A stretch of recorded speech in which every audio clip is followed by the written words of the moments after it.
Hello friends, कैसे हो आप सब। Welcome back to my YouTube channel. तो ये है केदारनाथ सीरीज़ का पार्ट 2। अगर आपने पार्ट 1 नहीं देखा तो पहले जाकर वो देखें, लिंक डिस्क्रिप्शन में है। बट उससे पहले इस पार्ट 2 का एक छोटा सा ओवरव्यू एंजॉय करिए।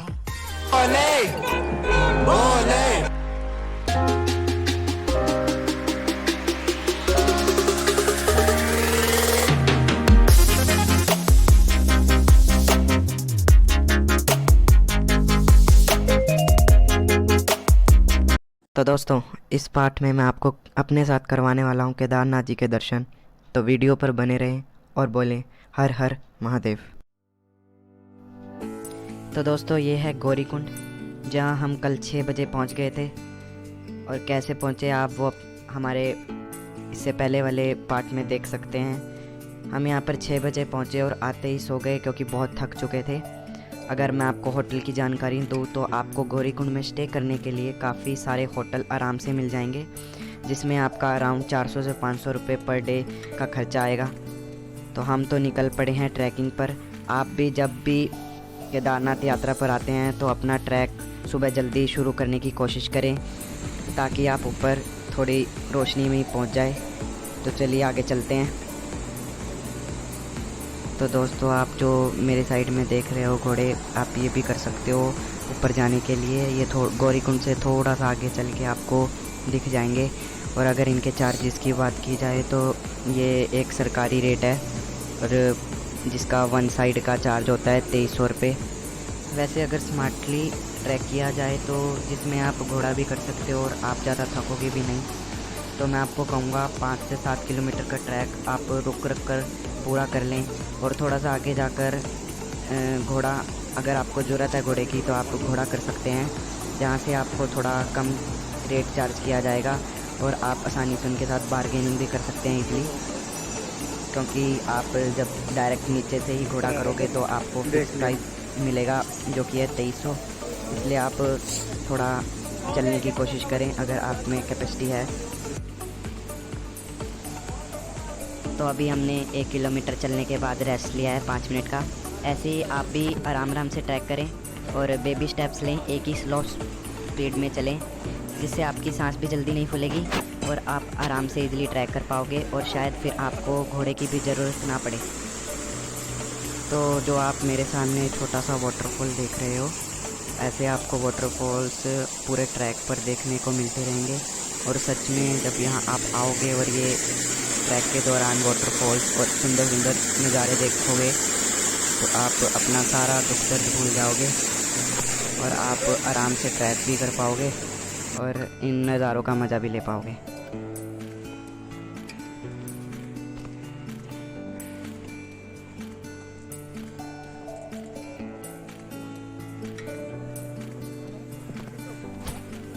तो दोस्तों, जो आप वो स्नोफॉल से ढके हुए पहाड़ देख रहे हो, वहीं बसे हुए हैं भोलेनाथ जी, और हमें भी ट्रैक करते करते वहीं तक पहुंचना है।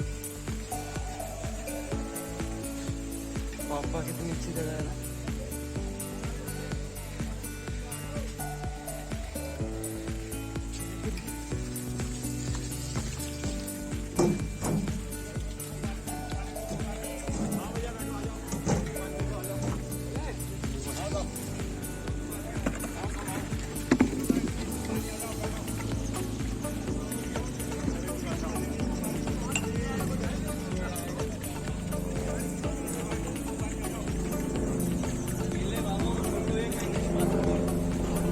तो हमने यहाँ पुराने हेलीपैड के पास पहुँचकर नींबू पानी ब्रेक लिया है। आप भी ट्रैक करते टाइम पर ऐसी एनर्जी ड्रिंक पीते रहें, और ताकि आपकी बॉडी डिहाइड्रेट ना हो सके और आप आसानी से ट्रैक कर पाएँ।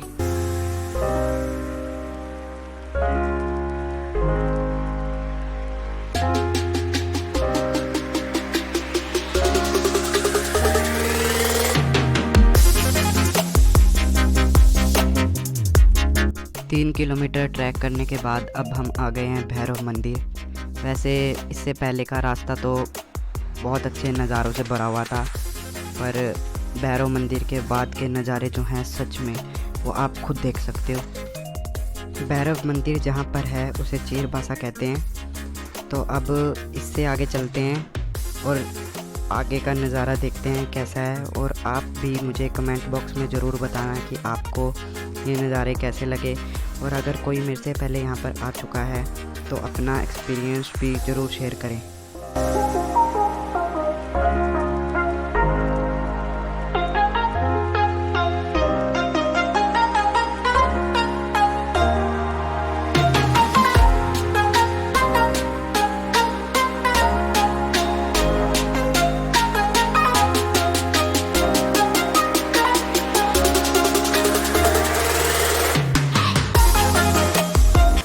ट्रैक थोड़ा सा डिफ़िकल्ट है, तो हमने यहाँ चीरबासा से थोड़ा सा आगे चलकर दोबारा रेस्ट लिया है। और अगर आप सब गौरीकुंड से ब्रेकफास्ट कर नहीं चलते तो इसमें आपको घबराने की बात नहीं है। आपको चीरबासा में आकर आराम से ब्रेकफास्ट मिल जाएगा। यहाँ पर काफ़ी सारे ढाबे हैं जहाँ आपको ब्रेकफास्ट आराम से मिल जाएगा।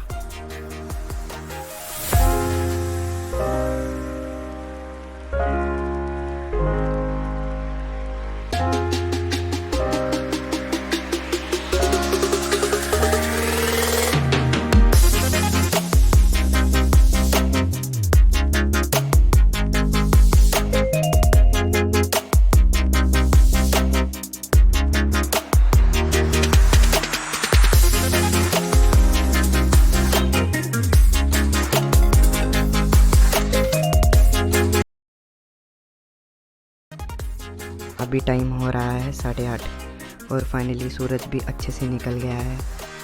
और इतनी ठंड में धूप में आते ही जो मज़ा आता है उसका मज़ा ही बहुत अलग है। इधर वैसे तो इधर अक्टूबर में ही काफ़ी ज़्यादा ठंड पड़ जाती है, यहाँ तक कि अक्टूबर की एंड में यहाँ हल्की हल्की स्नोफॉल भी होनी शुरू हो जाती है।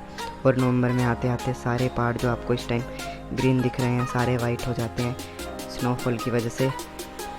और मैं आपको सजेस्ट करूँगा कि आप अपनी जो यात्रा है वो सितंबर अक्टूबर के महीने में ही करें।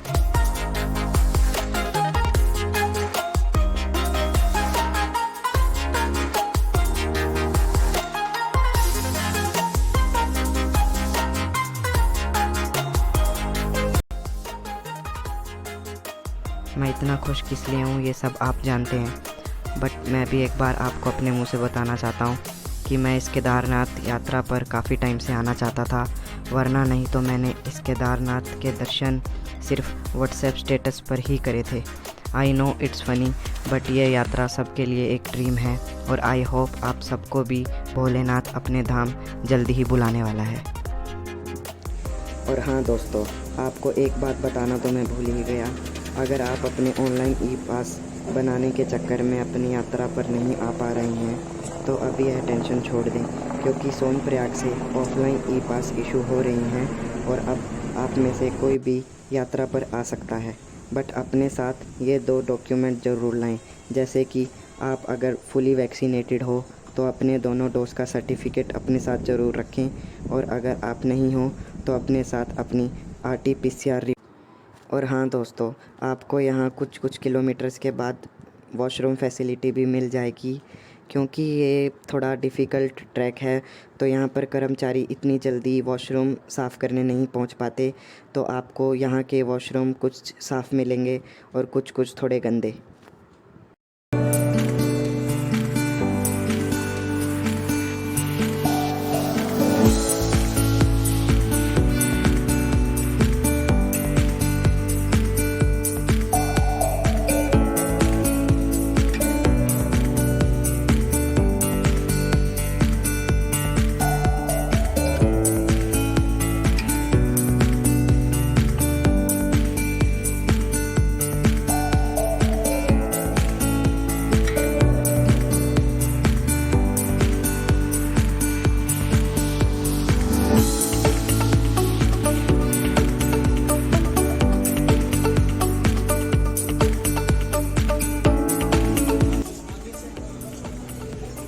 तो दोस्तों अभी बज रहे हैं 10 और हम पहुंच गए हैं भीमबली, जहां से केदारनाथ धाम 10 किलोमीटर बाकी है।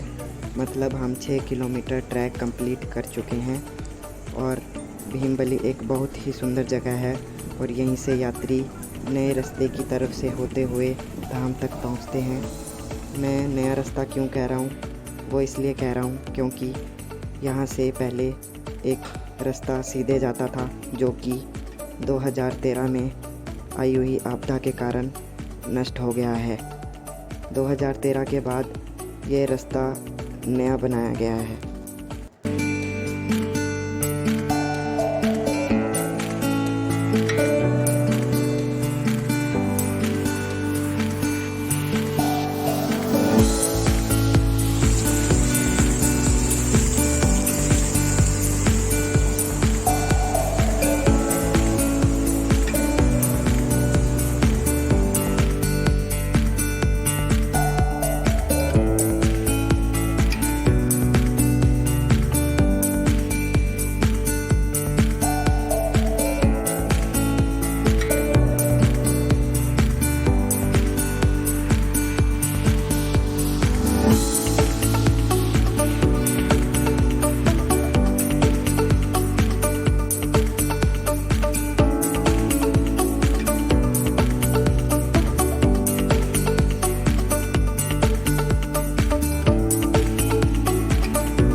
मेरी तरह आपको भी भीमबली के नज़ारे बहुत ही सुंदर लगे होंगे। तो अब चलो आगे बढ़ते हैं, यात्रा तो अभी बाकी है। तो दोस्तों आप इससे आगे की चढ़ाई देख सकते हो कि कैसी है। तो जल्दी ना करें, आराम से चलते हुए ट्रैकिंग का मज़ा लें। आई नो मैं इस वीडियो को बनाते हुए ट्रैकिंग को मज़े के साथ कंपेयर कर रहा हूँ, क्योंकि जो यहाँ आ चुके हैं वो इस ट्रैकिंग से अच्छे से वाकिफ़ हैं। बट अब जो आने वाले हैं वो मेरी बातों से पैनिक ना हो, ना ही घबराएं, क्योंकि आप अगर आराम से रेस्ट लेकर इस ट्रैकिंग को करते हैं तो आप इजीली धाम तक पहुंच सकते हैं बिना किसी तकलीफ़ के।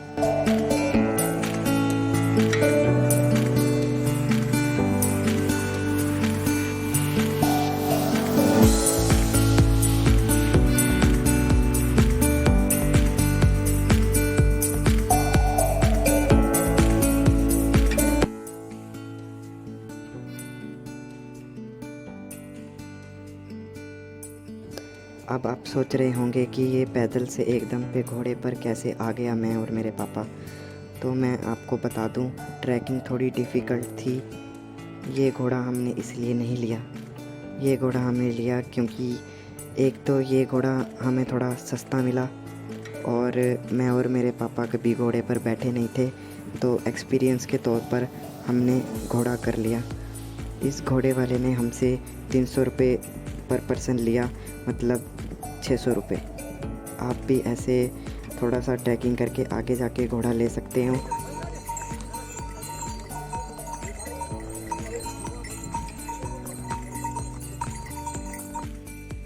सभी घोड़े वाले यात्रियों को धाम से 2.5 किलोमीटर पहले उतार देते हैं, क्योंकि इससे आगे यात्रियों को पैदल जाना होता है और घोड़े वालों को इससे आगे जाने की अनुमति नहीं होती। घोड़े की वजह से हम कुछ 12 बजे के करीब बेस कैंप तक पहुंच गए थे और अब धाम यहां से 1.5 किलोमीटर दूर है।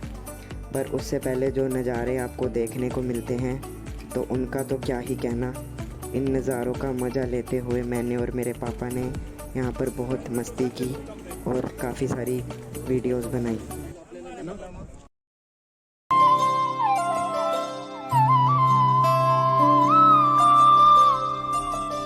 जय हो शंकरा, भोलेनाथ शंकरा, आदिदेव शंकरा, हे शिवाय शंकरा। तेरे जाप के बिना भोलेनाथ शंकरा चले ये सांस किस तरह, हे शिवाय शंकरा। मेरा कर्म तो ही जाने, क्या बुरा है क्या भला। तेरे रास्ते पे मैं तो आँख मूंद के चला। तेरे नाम की जोत ने सारा हर लिया तमस मेरा। नमो नमो जी शंकर, भोलेनाथ शंकर, जय त्रिलोकनाथ शंकर।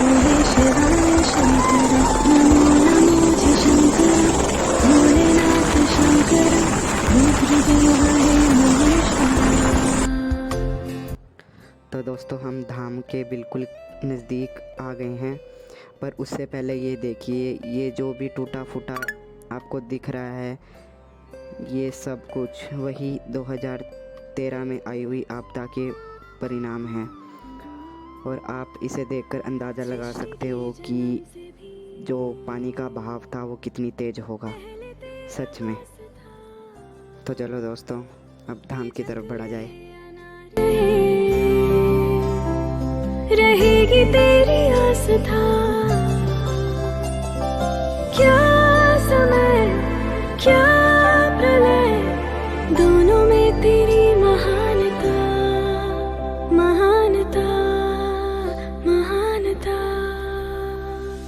सीपियों की ओट में भोलेनाथ शंकरा, मोतियां हो जिस तरह हे शिवाय शंकरा, मेरे मन में शंकरा, भोलेनाथ शंकरा, तू बसा है उस तरह हे शिवाय शंकरा। मुझे भरम था जो है मेरा था कभी नहीं मेरा। तो फाइनली दोस्तों, मेरा और मेरे पापा का सपना आज पूरा हुआ।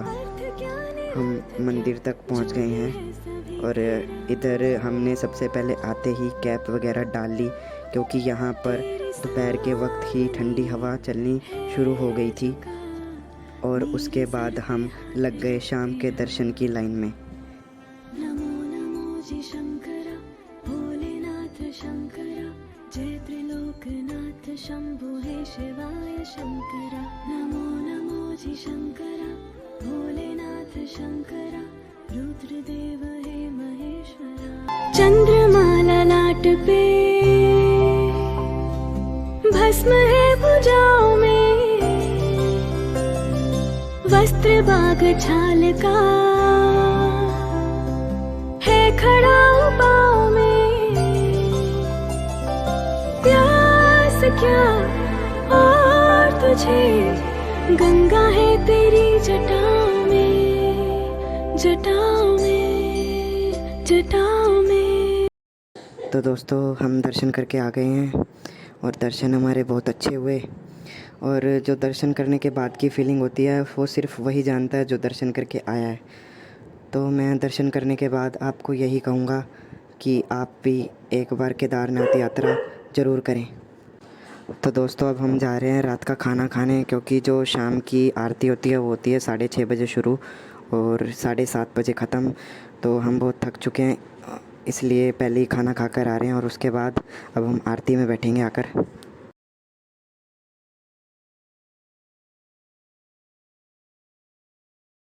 तो दोस्तों जो शाम की आरती होती है वो अब शुरू हो गई है, तो अब आपको हम आरती के बाद मिलते हैं।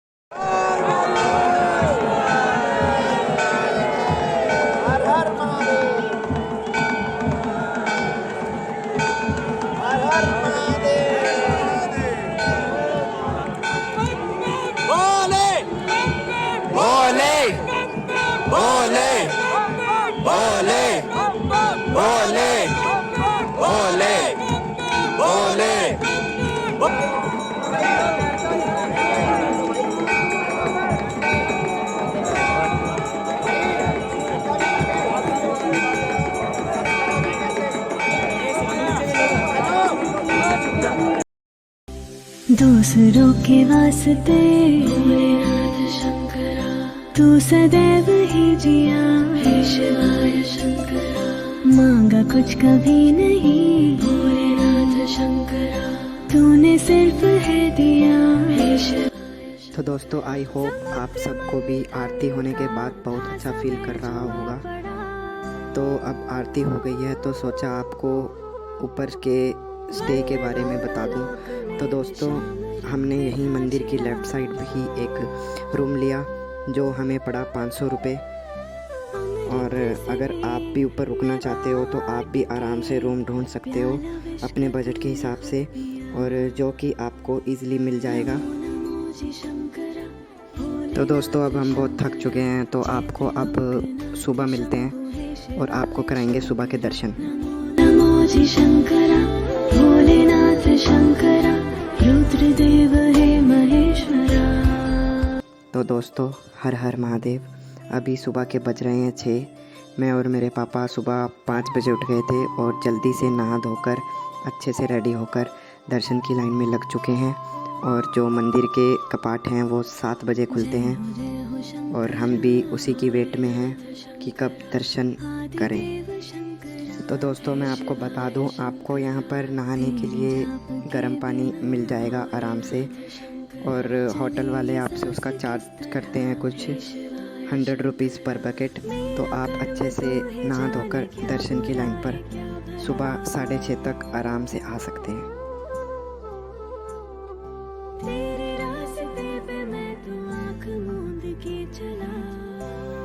तो सुबह के दर्शन करने के बाद जब हम परिक्रमा कर रहे थे तो हमने एक बाबा को एक कुएं के पास बैठा हुआ देखा। तो बाबा ने बताया कि इस कुएं में जो पानी है वो स्वयं शिव की जटाओं से निकलता हुआ जल है। तो हमने उनसे थोड़ा सा जल अपने पास एक बोतल में ले लिया और उनसे आशीर्वाद लेकर आगे चले। तो दोस्तों ये जो आप अभी पत्थर देख रहे हैं यह वही पत्थर है जो 2013 में आई आपदा के दौरान ऊपर से आकर इस मंदिर के पीछे आ गया था, जिस वजह से पानी के बहाव को इसने डाइवर्ट कर दिया था और जिससे यह मंदिर सुरक्षित हो गया था। तब से इस पत्थर को भीमशिला के नाम से जाना जाता है और लोग इसकी बड़े मनभावक पूर्ण पूजा करते हैं। रहेगी तेरी आस्था, क्या समय क्या प्रलय, दोनों में तेरी महानता महानता महानता। सीपियों की ओट में भोलेनाथ शंकरा, मोतियां हो जिस तरह हे शिवाय शंकरा, मेरे मन में शंकरा भोलेनाथ शंकरा। तो दोस्तों दर्शन करने के बाद हम निकल पड़े भैरव मंदिर की तरफ। माना जाता है अगर आप केदारनाथ धाम आकर भैरव मंदिर नहीं गए तो आपकी जो मनोकामना है वो पूरी नहीं होगी। तो हम भैरव मंदिर की तरफ निकले, जो कि यहाँ से 2 किलोमीटर ऊपर ट्रैक करके जाना होता है। तो चलो दोस्तों आपको रास्ते में मिलता हूँ, इतने आप व्यू एंजॉय करिए। रख तेरा नमो नमो जी शंकरा, भोलेनाथ शंकरा, जय त्रिलोकनाथ शंभु हे शिवाय शंकरा। नमो नमो जी शंकरा, भोलेनाथ शंकरा, रुद्रदेव हे महेश्वरा।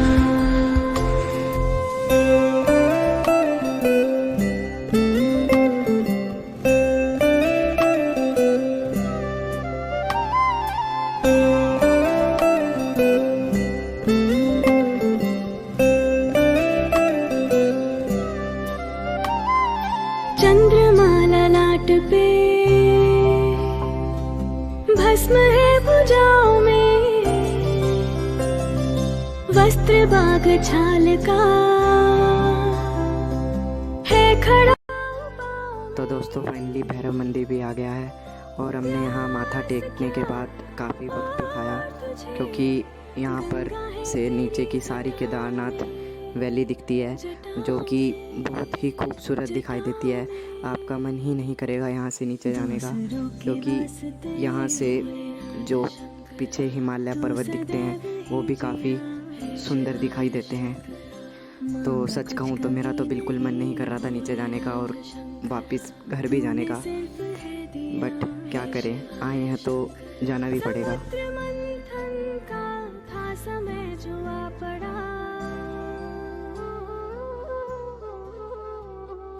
द्वंद्व दोनों लोक में विषामृत पे था छिड़ा, अमृत से भी मैं बांट के प्याला विष का तूने खुद पिया। नमो नमो जी शंकरा, भोलेनाथ शंकरा,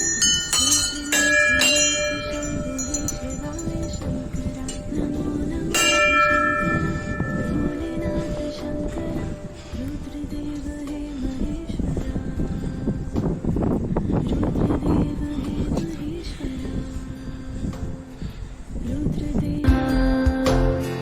रुद्रदेव हे महेश्वरा,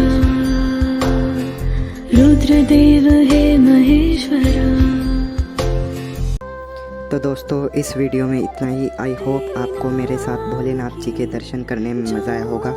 तो आपको मेरी ये प्यारी सी केदारनाथ यात्रा अच्छी लगी हो तो वीडियो को लाइक कर दें और चैनल पर नए हो तो सब्सक्राइब कर दें। Thank you so much for watching. हर हर महादेव। शिवाय शंकरा, नमो नमो जी शंकरा, भोलेनाथ शंकरा, रुद्रदेव हे महेश्वरा।